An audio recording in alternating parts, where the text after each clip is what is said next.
Lógico que gostaríamos que as circunstâncias fossem melhores. Gostaríamos que as restrições ainda não fossem necessárias. Gostaríamos que, ao iniciarmos esse culto, talvez pudéssemos retirar as máscaras e, principalmente, pudéssemos nos abraçar. Mas, enquanto tudo isso não é possível estarmos em comunhão uns com os outros e, principalmente, graças a Deus, é possível estarmos em comunhão com o próprio Senhor. Ele não se ausentou de nós durante todo esse tempo, Ele não deixou de governar todas as coisas durante esse tempo, Ele não foi pego de surpresa com todo esse tempo, que estamos com as atividades paralisadas. Ele continua sendo aquele que cuida e que mantém a nossa vida e tudo mais. Louvamos a Deus pela possibilidade de estarmos juntos. Vamos fechar os nossos olhos, fazermos juntos essa oração inicial de gratidão a Deus. Senhor, em nome de Jesus, nós te agradecemos porque durante todo esse tempo em que não estivemos juntos, reunidos presencialmente, ainda assim, pela tua bondade e graça, o Senhor recebeu as nossas orações, acolheu os louvores que lhe prestamos e pela tua maravilhosa graça ministrou a tua palavra a cada um de nós. Temos sido fortalecidos em meio às circunstâncias adversas, temos sido, Deus, encorajados em meio a essas dúvidas que pairam sobre nós, temos sido sustentados pelo Senhor em todas as áreas da nossa vida e nós te louvamos. Mesmo nos dias mais difíceis que enfrentamos, e mesmo, Deus, nestes dias atuais, agora, hoje, ainda assim podemos experimentar a tua graça e o teu socorro. Obrigado pelos irmãos e irmãs que estão presentes neste momento. Depois de tanto tempo, Deus, com as atividades suspensas, hoje retomamos e fazemos isso para o louvor da tua glória. Pedimos a tua bênção sobre nós e sobre todos aqueles que também estão acompanhando em suas casas, que da mesma forma sintam-se abençoados pelo Senhor, sintam a tua presença acolhedora e sejamos todos nós, aqui ou em casa, ministrados pela tua palavra, na ação poderosa do teu Espírito. Em nome de Jesus, nós celebramos ao Senhor. Amém. Como se não bastasse a alegria de estarmos reunidos, Hoje é domingo de Pentecostes. 50 dias se passaram desde a celebração da Páscoa. Uma data extremamente importante e significativa para todos nós, porque, biblicamente falando, é o envio, é a descida do Espírito Santo sobre aqueles que invocam o Senhor, é a promessa do Senhor se cumprindo mais uma vez nas Escrituras. Então, quero convidar você a abrir a sua Bíblia ou acompanhar a leitura no livro de Atos dos Apóstolos, capítulo de número 2. Nós vamos ler os 13 primeiros versículos. Atos, capítulo de número 2, leitura do 1º ao versículo de número 13.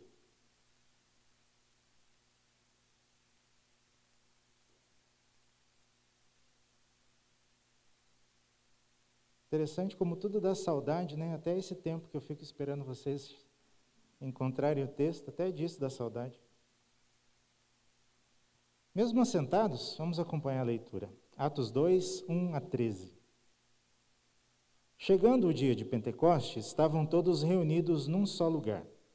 De repente veio do céu um som como de um vento muito forte e encheu toda a casa na qual estavam assentados. E viram o que parecia línguas de fogo, que se separaram e pousaram sobre cada um deles. Todos ficaram cheios do Espírito Santo e começaram a falar noutras línguas, conforme o Espírito os capacitava. Havia em Jerusalém judeus devotos, vindos de todas as nações do mundo. Ouvindo-se o som, ajuntou-se uma multidão que ficou perplexa, pois cada um os ouvia falar em sua própria língua. Atônitos e maravilhados, eles perguntavam: acaso não são galileus todos estes homens que estão falando? Então, como os ouvimos cada um de nós em nossa própria língua materna? Partos, medos e elamitas, habitantes da Mesopotâmia, Judéia e Capadócia, do Ponto e da província da Ásia, Frígia e Panfilha, Egito e das partes da Líbia próximas a Cirene, visitantes vindos de Roma, tanto judeus como convertidos ao judaísmo, cretenses e árabes, nós os ouvimos declarar as maravilhas de Deus em nossa própria língua. Atônitos e perplexos, todos perguntavam uns aos outros: que significa isto? Alguns, todavia, zombavam deles e diziam: eles beberam vinho demais. Não era vinho, né? Não nesse caso. Mas, toda vez que a igreja tem a oportunidade de celebrar o domingo de Pentecoste, de retornar, né, ao significado deste momento em que Deus cumpre a sua promessa enviando o Espírito, é sempre bom recordar também o que significava essa festa de Pentecoste, né? Também era chamada de festa das semanas, porque era celebrada 7 semanas depois da Páscoa. Também era chamada de festa das primícias, porque naquele momento as pessoas então ofereciam a Deus as primícias daquilo que haviam colhido. E isso faziam em gratidão, reconhecendo que Deus havia abençoado o seu trabalho e havia proporcionado os frutos do trabalho. Também era recordado naquele momento, no contexto do judaísmo, o fato de que a lei tinha sido dada a Moisés 50 dias depois que eles saíram do Egito, lá no Monte Sinai. Então, o que nós temos aqui é uma recordação da lei e gratidão a Deus pela lei que havia sido dada, pela palavra de Deus que havia sido pronunciada, e, ao mesmo tempo, gratidão por saber que Deus continuava sustentando a partir dos frutos do trabalho.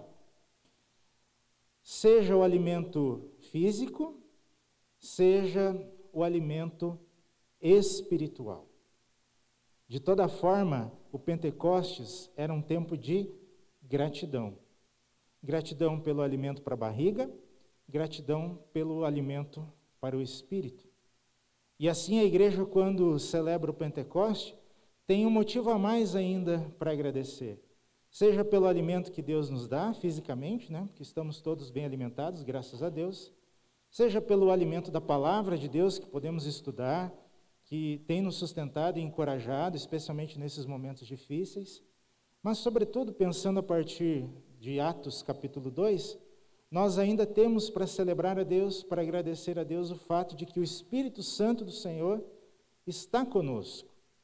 Não servimos a um Deus distante, não servimos a um Criador que abandonou a sua criação, mas, pelo contrário, a vinda do Espírito Santo marca de forma definitiva essa decisão que Deus tomou de habitar conosco, de estar no meio de nós. E nós celebramos então aquele que nos sustenta, não de longe, mas de perto, com o alimento para o corpo e com o alimento para o nosso espírito. Agora eu quero te convidar a ficar em pé, para nós continuarmos celebrando ao Senhor, louvando a Deus com alegria, porque a sua graça tem se manifestado salvadora e mantenedora na vida de todos nós. Vamos cantar.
galhos de Hermon, nos montes de Sião, sobre ti está a bênção do Senhor. Meu irmão, minha irmã, somos restaurados pela graça de amor, como galho de Hermon, nos montes de Sião, sobre ti está a bênção do Senhor, sobre ti está a bênção do Senhor, sobre ti está a bênção do Senhor.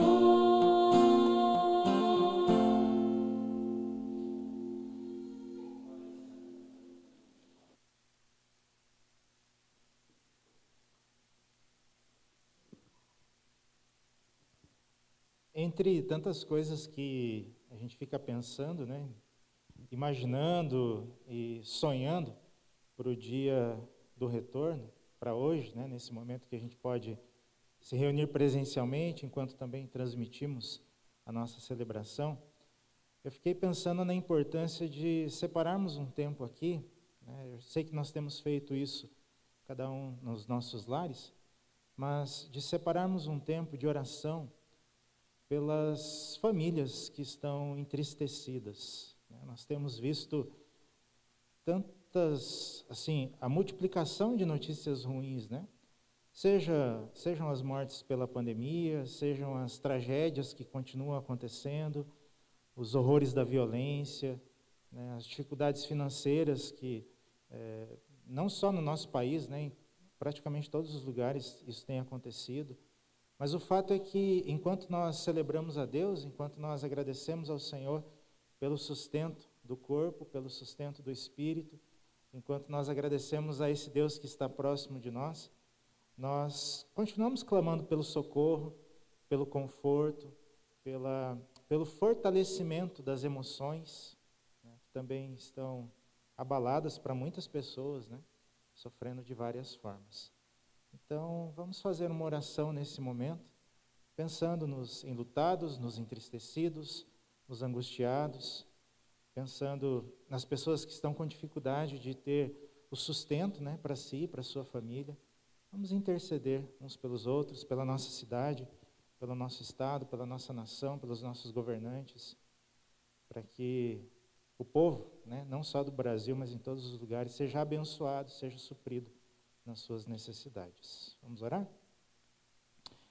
Senhor, em nome de Jesus, nós realmente estamos gratos ao Senhor e alegres por estarmos tendo esse tempo de comunhão, tendo esse tempo em que podemos também juntos pensar naquilo que o Senhor tem feito por nós, na Tua palavra, na nossa vida. Mas não nos esquecemos, Deus, de que as circunstâncias ao nosso redor continuam difíceis, e especialmente difíceis para muita gente, Deus. Tantas pessoas com o coração angustiado nessa manhã, tanta gente sofrendo, talvez pessoas chorando de luto, de angústia, pensando nas dificuldades da provisão do sustento para a sua família, pessoas com as suas emoções, Deus, precisando ser tratadas. Enfim, o Senhor conhece isso tudo e todas as pessoas muito mais do que nós. E sabe, Deus, os tempos difíceis que estamos vivendo. Pedimos a Tua graça, pedimos a Tua misericórdia, Deus, estendendo as Tuas boas mãos sobre todos aqueles que estão sofrendo de alguma maneira. Estendendo as Tuas mãos, Deus, e suprindo a necessidade daqueles que talvez estejam até passando fome, Senhor, ou passando outras privações. Também pedimos que, como Teus filhos, o Senhor nos abençoe e capacite a sermos instrumento do Senhor para abençoar as pessoas que estão necessitando. E que assim, Deus, a Tua igreja seja, então, voz do Senhor proclamando o Evangelho, proclamando a esperança, proclamando, Deus, a certeza que nós temos de que é o Senhor quem cuida de nós. Acolhe todos aqueles que estão em dificuldade, acolhe cada um de nós, Deus, nas nossas próprias dificuldades, para que, diante de tudo isso, nós mantenhamos os nossos olhos no Senhor, a nossa esperança no Senhor. Pedimos uma bênção especial do Senhor sobre todos aqueles que estão investidos de autoridade, especialmente no nosso país, Deus, para que tenham sabedoria do Senhor todos os dias na tomada das decisões e que tudo seja feito para o benefício da população, para o benefício do país como um todo, em cada cidade, Deus, deste nosso Brasil. Pedimos a Tua bênção, a Tua graça, em nome de Jesus. Amém. Muito bem. Hoje a nossa devocional será, em parte, olhando para o rostinho de vocês, e isso muito me alegra. Nesse domingo de Pentecoste, nós vamos a um texto do Antigo Testamento. Livro do profeta Ezequiel, capítulo de número 37. Vou tentar manter a máscara o tempo todo. Vamos ver se vou conseguir. Vai faltando fôlego, mas com a graça de Deus, vamos lá. Ezequiel, capítulo de número 37. Nós vamos ler os famosos 14 primeiros versículos desse texto. Ezequiel 37, do versículo 1 ao versículo de número 14.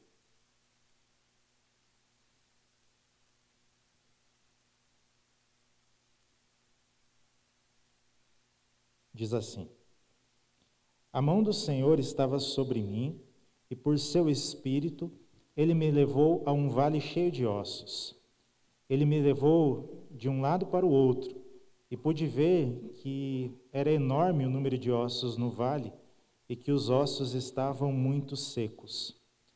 Ele me perguntou: Filho do homem, estes ossos poderão tornar a viver? Eu respondi: Ó soberano Senhor, só tu o sabes. Então ele me disse: Profetize a estes ossos e diga-lhes: Ossos secos, ouçam a palavra do Senhor. Assim diz o soberano Senhor a estes ossos: Farei um espírito entrar em vocês e vocês terão vida. Porei tendões em vocês e farei aparecer carne sobre vocês e os cobrirei com pele. Porei um espírito em vocês e vocês terão vida. Então vocês saberão que eu sou o Senhor. Eu profetizei conforme a ordem recebida, e enquanto profetizava houve um barulho, um som de chocalho, e os ossos se juntaram, osso com osso. Olhei e os ossos foram cobertos de tendões e de carne, e depois de pele, mas não havia espírito neles. A seguir ele me disse: Profetize ao espírito. Profetize, filho do homem, e diga-lhe: Assim diz o soberano Senhor: Venha desde os 4 ventos, ó Espírito, e sopre dentro destes mortos, para que vivam. Profetizei conforme a ordem recebida, e o Espírito entrou neles. Eles receberam vida e se puseram em pé. Era como um exército enorme. Então ele me disse: Filho do homem, estes ossos são toda a nação de Israel. Eles dizem: Nossos ossos se secaram e nossa esperança desvaneceu-se. Fomos exterminados. Por isso profetize e diga-lhes: Assim diz o soberano, o Senhor: Ó meu povo, vou abrir os seus túmulos e fazê-los sair. Trarei vocês de volta à terra de Israel. E quando eu abrir os seus túmulos e os fizer sair, vocês, meu povo, saberão que eu sou o Senhor. Porei o meu espírito em vocês e vocês viverão, e eu os estabelecerei em sua própria terra. Então vocês saberão que eu, o Senhor, falei e fiz. Palavra do Senhor. Vamos orar? Senhor, diante da Tua palavra e nesse tempo de alegria e gratidão que estamos experimentando, nós pedimos que o Senhor continue falando conosco. O Senhor sabe bem o que trouxemos a este lugar quando aqui chegamos, os pensamentos, os sentimentos. O Senhor também sabe exatamente como estão cada uma das pessoas que acompanham este culto pela sua casa. E nós te pedimos, em nome de Jesus, que a todos nós o Senhor fale de maneira clara, de maneira significativa através da Tua palavra. E que o Teu Espírito Santo, Deus, que sopra sobre todos aqueles que Te invocam, neste momento, nos ilumine para experimentarmos essa porção da Tua palavra, transformando a nossa vida. Em nome de Jesus. Amém. Muito bem. Eu estava pensando que uma das frases que eu mais dizia quando nós fazíamos as nossas devocionais à distância é que, para mais um encontro à distância, nossa devocional de hoje será a partir de determinado texto, né? Embora nós não estejamos ainda vivendo, né, e infelizmente isso vai demorar um pouquinho a acontecer, né, vivermos aquela experiência que nós tínhamos antes de iniciar essa pandemia, né, essas restrições, algumas delas vão permanecer, né, temos aí uma variação de casos para mais, às vezes estabiliza, enfim. Mas o fato é que começa a surgir a esperança também a partir da vacinação, né? Alguns de vocês aqui já receberam a vacina, e graças a Deus por isso, e aí nos possibilita estarmos juntos. E quando eu pensei no dia de Pentecostes, né, no domingo de Pentecostes, para estarmos celebrando, para experimentarmos esse tempo de comunhão presencial, eu fiquei imaginando logo na sequência disso tudo, esse texto do profeta Ezequiel. Porque a nação de Israel, naquele momento, experimentava, lógico, não uma pandemia, mas experimentava as dificuldades de um exílio, né? Nós sabemos que no ano de 597 a.C., o rei Nabucodonosor, que era rei da Babilônia, né, estava expandindo o seu império, e uma das suas incursões foi nas terras de Israel. E ele levou muitas pessoas de Israel cativas para a Babilônia. Certamente no primeiro grupo dos cativos estava o profeta Ezequiel. Cerca de 11 anos depois dessa primeira invasão de Nabucodonosor lá em Jerusalém, a cidade foi completamente destruída. Então não se deu de uma vez só, mas o fato é que muita coisa foi perdida, né? Muito da história, muito da identidade daquele povo foi completamente arrasado. E mesmo as pessoas que já estavam na Babilônia, 11 anos depois, é lógico que ficaram sabendo que a cidade natal deles, que a cidade querida, que a cidade do coração deles havia sido destruída. E a gente fica se perguntando como é que aquelas pessoas se sentiram, né? Primeiro, você foi arrancado da sua casa e foi levado para um país estrangeiro. Isso por si só já traria uma grande dificuldade, né? Muitos sentimentos ruins, muitas lembranças, uma angústia tremenda, né? Poderíamos usar uma palavra aí que tem se expandido, né? Muita gente entrou em depressão. E aí, como se não bastasse tudo isso, 11 anos depois, você fica sabendo que a sua cidade natal foi destruída. E agora? Né? Se já estava difícil e a gente já não tinha muita esperança de sair do país estrangeiro e voltar para casa, agora sabendo que não tem mais casa, como fica a esperança? E é por isso que quando Deus dá essa visão ao profeta, né, desses vales cheios de ossos secos, né, de cadáveres, de pessoas mortas, e de pessoas mortas há muito tempo, é por isso que lá no finalzinho ele diz assim, isso está aqui, eu estou te mostrando isso para ser uma ilustração de como o meu povo está se sentindo. Porque eles acham que eu o abandonei. E eles estão se sentindo assim, como se a vida já tivesse acabado. Não só eles estão se sentindo doentes, mas a enfermidade já deu lugar à morte. E isso era o mais grave. Porque havia pessoas ali mortas na sua esperança, nos seus sonhos, nos seus sentimentos, né? Pensamentos ruins o tempo todo, amargura, decepção. E em meio a tudo isso, é lógico, quem acredita em Deus começa a se perguntar, mas então por que Deus deixou isso acontecer? Por que Deus permitiu que a situação se agravasse tanto? E aquelas pessoas estavam se perguntando isso porque eles tinham vivido experiências muito boas com Deus. E de repente começam a viver experiências cada vez amargas que vão piorando, né? De tempos em tempos. Aí Deus levanta o profeta Ezequiel, que na verdade era sacerdote, né? Se a gente olha o início do livro ali, nós vemos que ele era sacerdote e possivelmente até filho de sacerdote. Os sacerdotes iniciavam o seu ministério com cerca de 30 anos, mas certamente com 30 anos Ezequiel já estava no exílio na Babilônia. E aí Deus chama um sacerdote para trabalhar numa outra função, para ser profeta. E quando Deus levanta o profeta Ezequiel para trabalhar como profeta, Ezequiel chega diante de um povo que estava destruído, que estava morto espiritualmente, cujas esperanças já haviam se secado, né, como aqueles ossos. O que é que Ezequiel tinha para falar para aquelas pessoas? E aí nós ficamos nos perguntando, né, diante desses problemas que nós já tínhamos no nosso país, e que foram muito agravados, né, por causa dessa pandemia que se espalhou por todos os lugares, o que é que nós, que cremos em Deus, que seguimos a Cristo, o que é que nós temos para pensar? O que é que resta para guardar no nosso coração e mais? O que é que nós temos para dizer para as pessoas que estão desiludidas? Porque se nós mesmos ainda temos um fiozinho de esperança guardado no coração, nós sabemos que muita gente não tem mais. Muita gente já foi abraçada pelo desespero. Já estão angustiados a ponto de desacreditar e de não ter esperança de que as coisas podem mudar. Mas o que é que nós vamos falar para essas pessoas?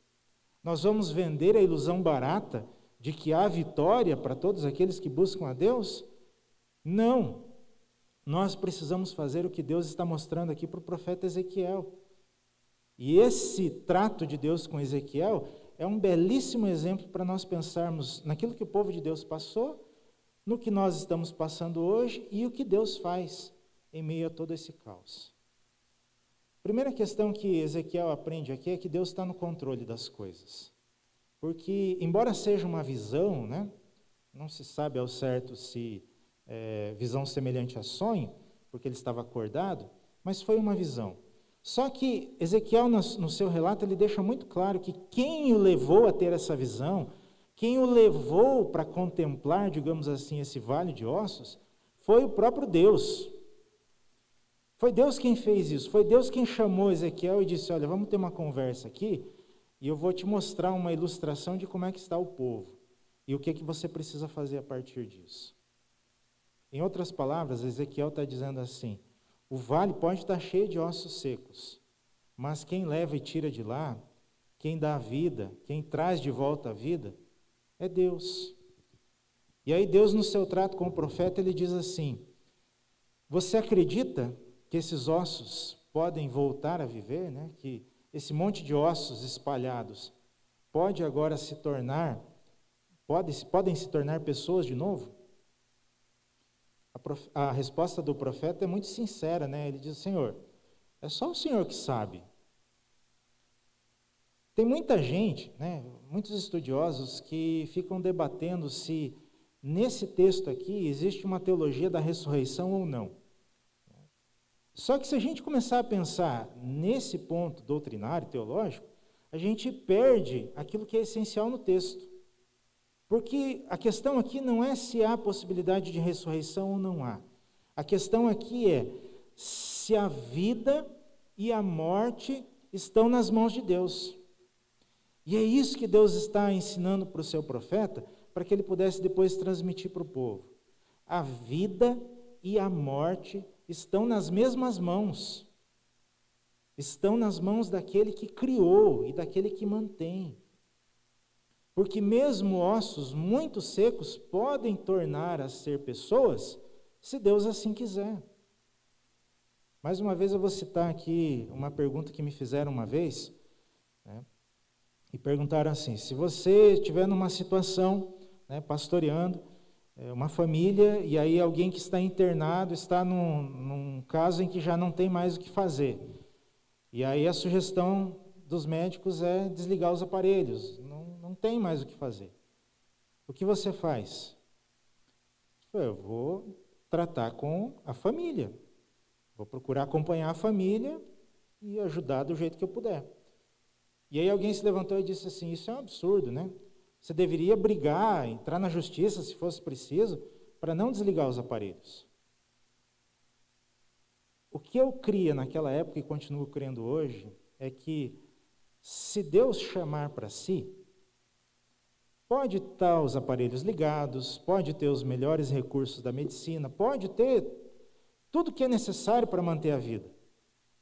A pessoa vai morrer, porque Deus o chamou. Agora, se Deus entender que não é a hora da pessoa morrer, pode desligar os mesmos aparelhos que ela vai continuar viva. Porque a vida e a morte estão nas mesmas mãos. O profeta Ezequiel precisava entender isso, e eu acredito que nós também. Porque, embora, é lógico, que nós tenhamos que abraçar quem está chorando o luto da perda dos seus parentes, dos seus queridos, mas nós precisamos continuar anunciando que não existe vida e nem morte que não estejam no controle absoluto de Deus. A gente pode não entender, a gente pode não gostar e pode não aceitar, mas o fato é que o governo absoluto está nas mãos de Deus. E isso é desta forma para que a gente tenha um pouquinho mais de tranquilidade. Nessa última semana eu conversei com um senhor que me relatava que por erro médico ele perdeu o pai e depois por erro médico perdeu a mãe também. Imagina essa situação, né? Como é que a gente pode encontrar conforto num momento desse? É saber que a vida e a morte não está nas mãos dos médicos. Não depende do melhor tratamento que possamos receber. E eu acredito que esse ensinamento que é dado a Ezequiel pela ação do Espírito Santo vem como possibilidade para nós refletirmos, especialmente nesses dias em que se fala tanto de morte, né? Não só pela pandemia, mas por outras causas também. O fato é continuarmos crendo quem é que tem o governo absoluto de todas as coisas. E aí o trato de Deus com Ezequiel segue, né? Porque depois da pergunta, você acredita que esses ossos podem reviver? Ezequiel diz, olha, só o Senhor que sabe, né? O poder está nas tuas mãos. E aí Deus diz assim, então profetiza, fala para os ossos tornarem a viver. Não parece uma ação estranha, né? Vai falar com ossos. Era uma visão, era uma ilustração. E aí Ezequiel proclama exatamente como Deus tinha dito, né? Ele faz questão de registrar aqui nesse seu relato que ele fez conforme a ordem que foi dada. Ele não falou nada mais e não falou nada menos. A palavra que ele recebeu de Deus, ele transmitiu.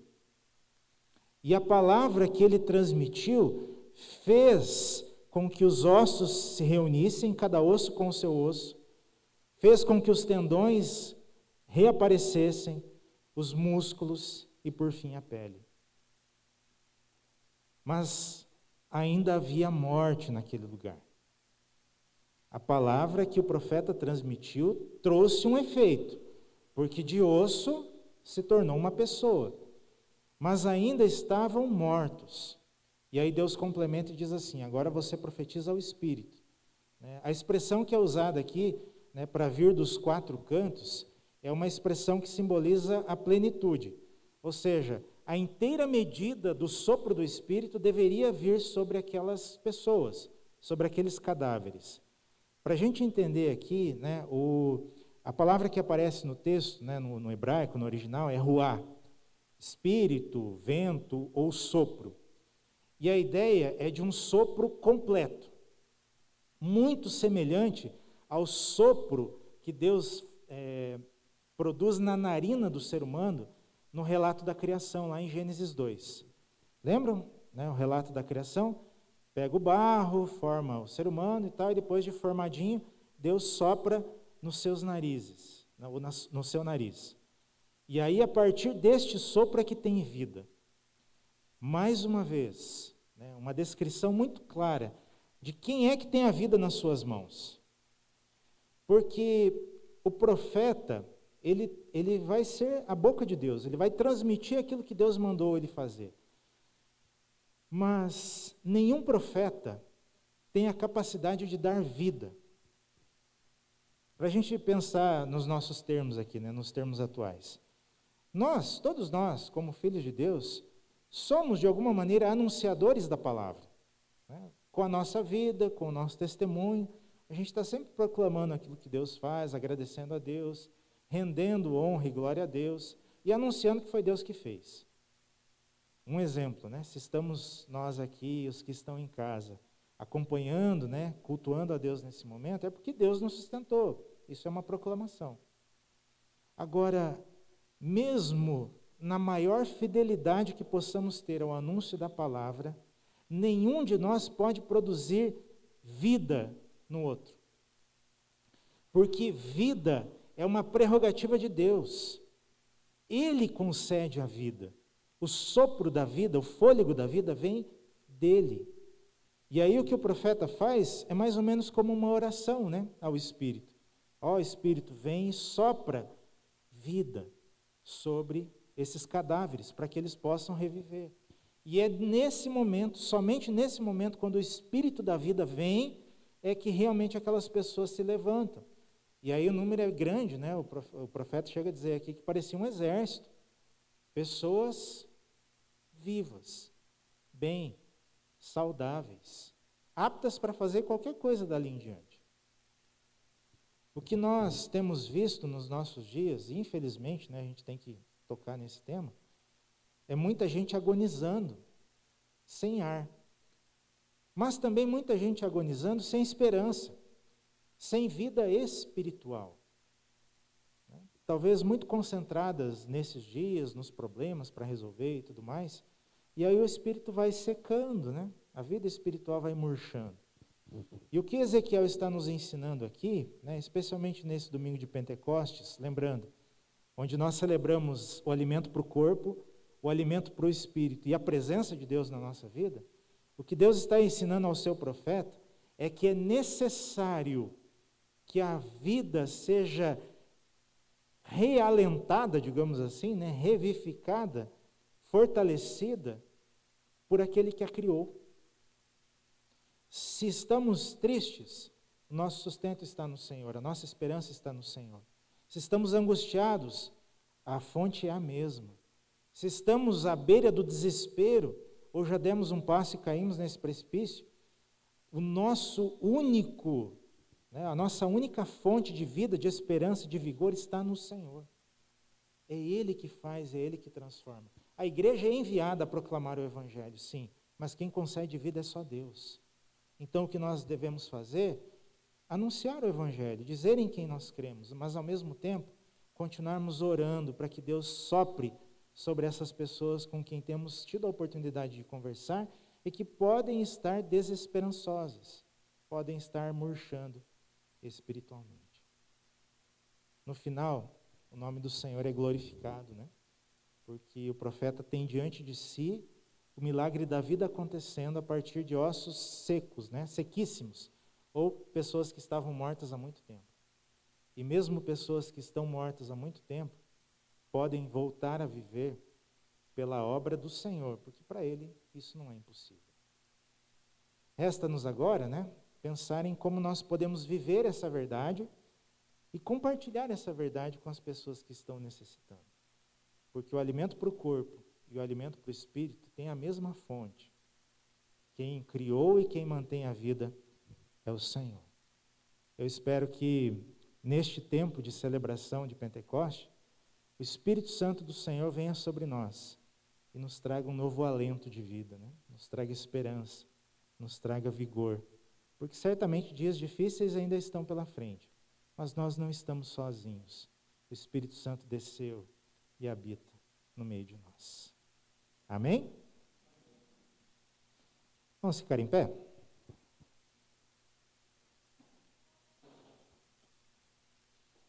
Senhor, em nome de Jesus, te louvamos pela tua palavra e pelo teu Espírito que sopra sobre nós.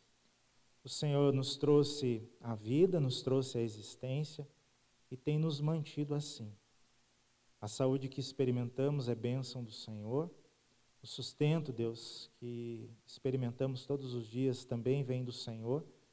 E agora, Pai, alimentados também com a tua palavra, lembrados pelo Senhor mesmo, que a nossa vida está nas tuas mãos, nós pedimos que assim o Senhor produza esperança no coração de cada um de nós, mesmo em meio a tempos tão difíceis. Aqueles que estão em casa, da mesma forma, Deus, sejam alcançados pela tua bênção e revigorados espiritualmente, a partir do sopro do Teu Espírito, fôlego de vida que vem sobre nós, vida eterna em Cristo Jesus, em nome de quem nós oramos. Amém. Vamos cantar mais uma vez?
O que a gente fala na hora de encerrar, né?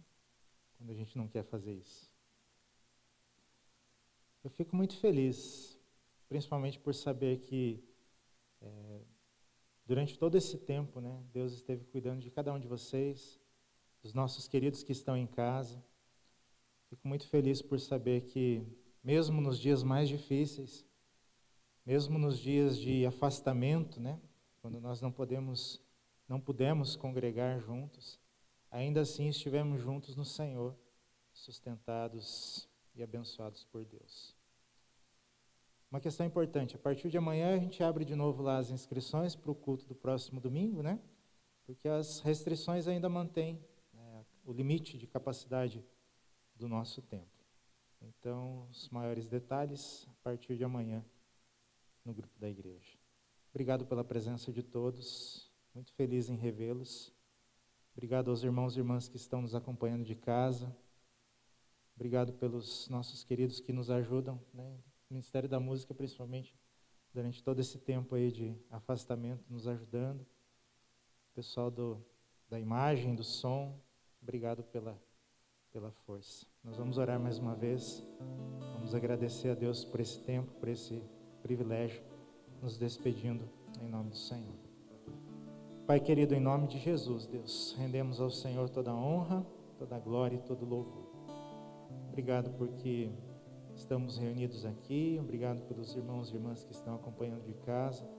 Obrigado porque juntos podemos celebrar o Teu nome e reconhecer que o Senhor tem sustentado o nosso corpo e o nosso espírito. Neste domingo, Deus, de Pentecoste, quando recordamos e agradecemos ao Senhor porque o Teu Espírito está sobre nós, nós pedimos que o Teu Espírito encha o nosso coração de esperança e de alegria. Encha, Deus, o nosso coração de vida. Encha, Senhor, a nossa vida de sonhos e assim nos ajude a realizar tudo aquilo que está de acordo com a Tua vontade. Segura firme, Deus, nas nossas mãos. Ajuda-nos para não tropeçarmos e nos dá, Senhor, o sustento diário daquilo que nós precisamos e o Senhor bem sabe. Abençoa cada um de nós em suas próprias lutas, para que também sejamos ajudadores uns dos outros nessas lutas que partilhamos. Recebe, Deus, o nosso louvor, recebe este culto que prestamos ao Senhor e venha sobre nós a Tua bênção. Em nome de Cristo Jesus, nosso Senhor e Salvador. E que a graça maravilhosa de Cristo Jesus, o amor incondicional de Deus, o nosso Pai, a comunhão, as consolações, a coragem e o conforto do Espírito Santo repouse, soprem sobre todos vocês, sobre a sua família e toda a Igreja de Cristo hoje e sempre. Amém. Amém. Finalmente, vamos em paz servir ao Senhor.